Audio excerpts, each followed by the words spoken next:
Alright gang, Assalamualaikum semua, sihat ke tidak? Selamat datang ke channel Void Kelas Baik. Hari ni saya akan unboxing Store Pegasus brand Rapidity. Yang ni mesti daripada saya beli murah daripada Solo For You. Ok, sebelum saya buka ni, jangan lupa like dan subscribe ya guys, dan komen di bawah semua.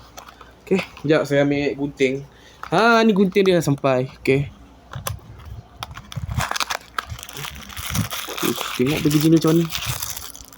Sama Tornado dan YB. Tapi saya dah ada satu ni tau, daripada Takatomi, dapat aksesoris macam ni tau. Saya tukar stiker je.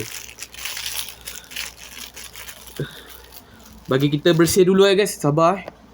Ni pembesaran dia guys, Store Pegasus punya besi. Jom kita tengok ujikan besi Takatomi dan Rapidity.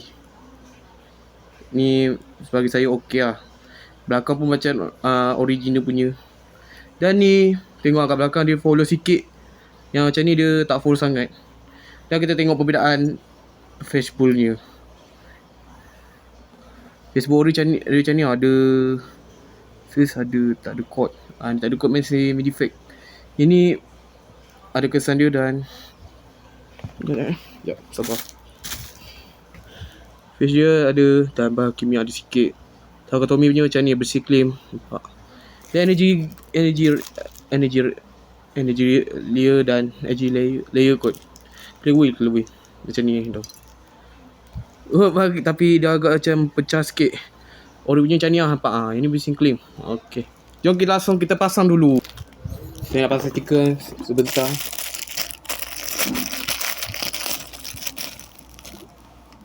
Tapi walaupun stiker dia macam okey, kita ambil. Sekejap.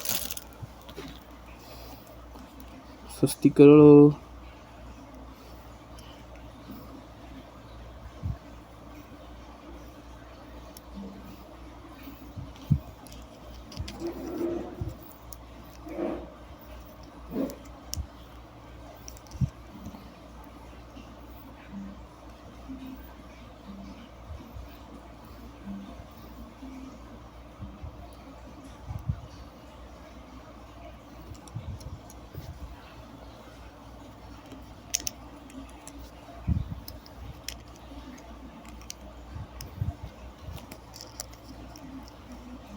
Stiker dia agak mencabutkan sikit.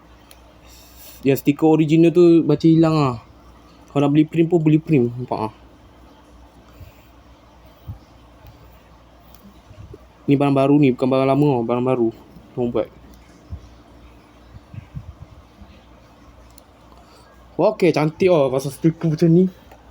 Okey, ni pakai stiker sementara lah. Cantik. Sekejap. Sekejap.